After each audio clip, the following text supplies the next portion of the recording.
Alors, Michael Masi dément une plainte de Red Bull sur la pénalité de Perez. Il a bien contacté l'équipe pour dire de rendre la position. Ah oui. Ah bah, et c'est eux qui n'ont pas obéi alors. C'était rude car nous attendions un appel des commissaires pour dire de rendre la position s'ils n'étaient pas contents. Bien sûr, cet appel n'est jamais venu. Et ensuite, la pénalité est arrivée, les écarts se sont créés, c'était difficile pour lui.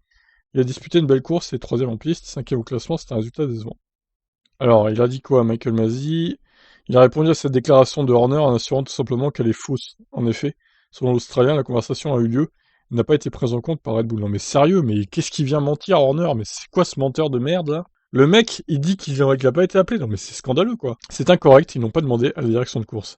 Je leur ai suggéré qu'ils pourraient envisager dans la position, ils m'ont dit qu'ils se penchaient dessus eux-mêmes.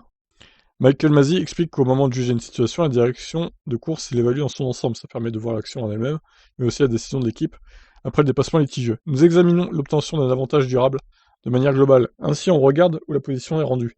Comment elle est rendue. Tout cela rentre dans l'examen de ce qu'est l'avantage durable.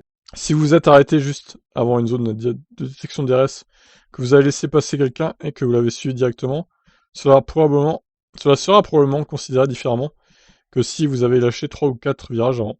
Certains choisissent l'endroit ou rendent la position de manière stratégique, mais vous devez aussi regarder à quelle vitesse cela se passe réellement dans la séquence. Donc je sais pas pourquoi Horner ment comme ça, enfin c'est un scandale quoi. C'était évident qu'il fallait rendre la position, et je veux dire, il n'y a même pas de débat, il a passé Leclerc en coupant la chicane. Donc à ce moment-là, il fallait directement rendre la place, et il aurait pu l'attaquer plus tard, Pérez. Et il aurait peut-être pu le repasser du coup, et ça aurait évité tout ce merdier quoi.